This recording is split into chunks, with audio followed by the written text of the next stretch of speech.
길갈이라고 하는 곳이 호세아서에서 3번에 걸쳐서 등장을 합니다. 4장 15절에서도 북왕국에 중요한 성소가 있던 곳이다라고 소개를 하고 12장 11절 말씀에 보면 길르앗 백성은 악하다. 그들은 아무런 쓸모가 없다. 백성이 길갈에서 수송아지를 제물로 바치고 있으니 그들의 제단이 밧이랑의 돌무더기처럼 될 것이다 라고 말씀합니다. 길갈이라고 하는 곳에서 하나님께 제사를 드렸는데 우리가 앞에서 살펴본 것처럼 그 제사가 하나님을 온전히 섬기는 그리고 하나님 앞으로 나아가는 거룩한 제사여야 되는데 그들은 그냥 많은 제물, 다시 말하면 정성만 더하면 된다고 생각합니다. 그래서 우사에게 바쳤던 제물을 바치거나 아니면 끝나고 나서 제사가 끝나고 자기들이 먹을 것을 생각해서 아무런 것, 특히 자기들이 좋아하는 것들로 하나님이 구별하신 정결한 것으로 제물을 드리는 게 아니라 자기들이 먹고 싶어하는 것, 자기들이 좋아하는 것들로 제사를 드립니다. 그 안에는 하나님이 없습니다. 하나님을 하나님으로 믿거나 하나님을 섬기는 게 아니라 오히려 하나님의 입장에서는 하나님을 조롱하는 그런 제사를 드리고 있기에 우리가 읽은 말씀에 하나님이 그들을 버리시기로, 특별히 마지막 그 17절에 있는 그들을 나라들 가운데 떠돌게 하겠다라고 결정하셨던 이유가 바로 길갈에서 제사를 드리는 문제로 인해서 하나님이 진노하셨음을 우리는 알 수 있습니다.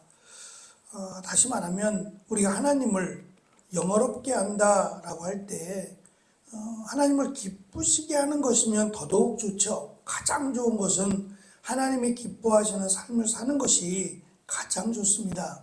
근데 그렇지 못하더라도 하나님을 우리가 흔히 모욕하거나 하나님을 망령되이 일컫는다라고 하는 것은 하나님을 마치 조롱하는 듯 하나님이 원하시는 방법이 아니라 그냥 내 방법으로, 내 방식으로, 내 마음대로 해놓고 하나님이 받으시겠지라고 생각하는 그것이야말로 특별히 예배와 관련됐을 때에 내가 원하는, 내가 편하는 방식으로 그냥 내가 이렇게 해도 하나님이 되겠지라고 생각하는 그것을 하나님이 망령되이 보신다라고 하는 것을 기억해야 됩니다. 그래서 우리가 하나님 앞에 예배를 드릴 때 지금 우리가 제사를 드리는 건 아니니까 예배를 드릴 때 하나님께 드리는 예배, 하나님이 받으실 만한 예배, 하나님이 기뻐하시는 예배를 드리지 않으면 예배라고 해서 하나님이 다 받으신다라고 하는 것은 아님을 우리가 기억을 해야 됩니다.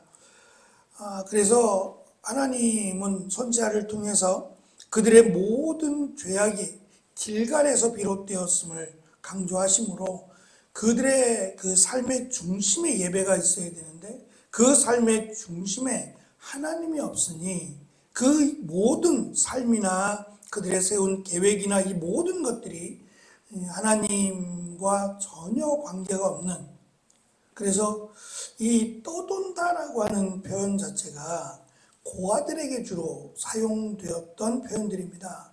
부모를 잃은 고아들이 여기저기 떠돌면서 동냥을 하거나 아니면 도움을 구할 때 그때 사용되었던 표현들인데 그렇게 될 것이라는 거예요. 부모 잃은 고아들처럼 이 나라 저 나라 이 집 저 집 떠돌게 될 거다라고 하는 좀 너무 좀 강한 그런 내용의 메시지이기도 합니다.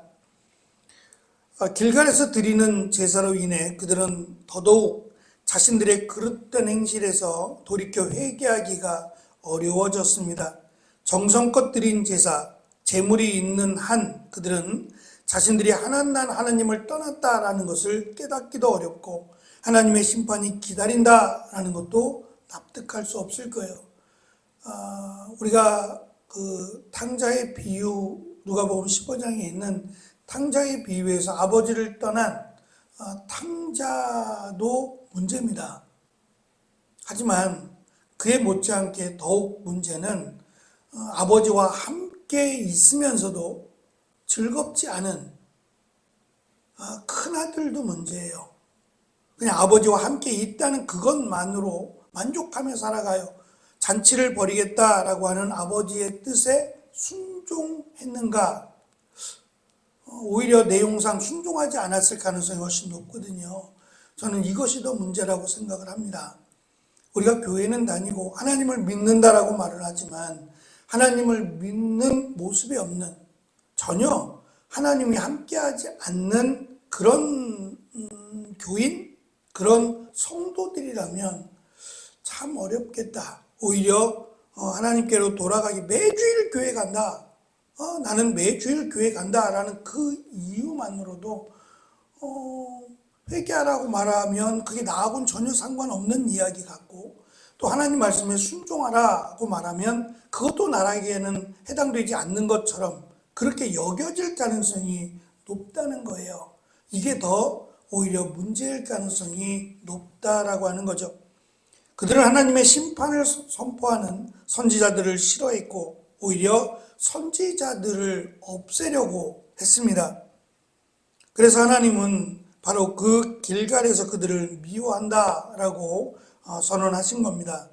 하나님은 이 백성을 하나님의 집, 하나님이 인도하여 들이신 땅에서 쫓아내실 것을 선포하시고 그들을 다시는 사랑하지 않겠다라고 말씀합니다.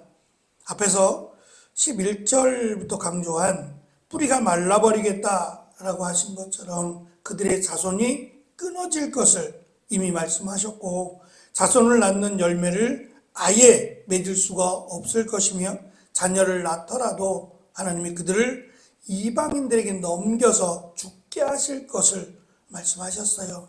이렇게까지 하나님이 단호하게 정말 극단의 처방을 내리신 이유는 그만큼 하나님을 떠난 것 또는 우상을 섬긴 것들이 하나님 앞에 진노하실 만큼의 죄라고 하는 사실입니다. 이스라엘 백성들의 정체성은 하나님의 백성입니다. 하나님이 그들을 택하신 것은 어찌 보면 특별한 이유가 있지 않아요. 다른 주변 민족들, 다른 주변 국가들에 비해서 그들이 월등하게 무언가가 뛰어나서 그런 게 아닙니다. 하나님의 선택이었죠. 은혜의 선택이었는데 그것을 저버리고 그들이 이방신들, 이방 나라들처럼 행하면서 그들은 더 이상 하나님의 나라가 되지 못했습니다. 17절은 이상의 내용을 마무리 짓는 결론으로 에브라임이 하나님의 말씀을 듣지 않고 떠났으니 그들을 열방 가운데 떠도는 자들이 되게 하겠다라는 것을 선언하십니다. 그래서 하나님을 떠난 이들의 결과가 유리방황하며 살아가게 될 것을 이런 알들을 지금 말씀하고 있는데, 이대로 이스라엘 백성들은 떠도는 자들이 되었어요. 흩어져 떠도는 자들이 되었다가 그들의 마지막 여생을 예루살렘에서 보내기 위해서 그들이 다시 모이게 되었고, 그들이 복음을 듣고 다시 우리가 사도행전에 살펴보는 것처럼 그들이 하나님의 귀한 쓰임을 받게 되죠. 이 내용들을 보면 흩어지게 되었다라고 하는 그들은 심판을 받은 겁니다.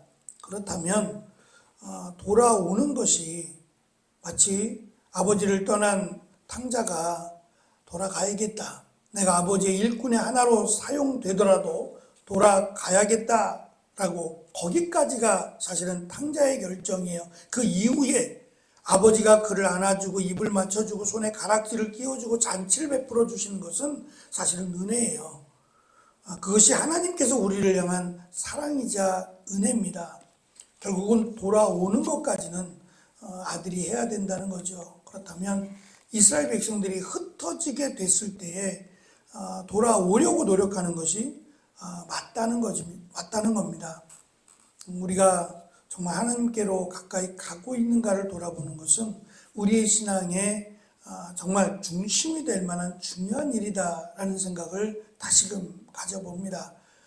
세상이 우리를 하나님으로부터 멀리 하게 하는 그런 요소들이 너무 많아요. 세상의 즐거움이나 세상의 모양들이 하나님으로부터 우리를 멀리하게 만듭니다.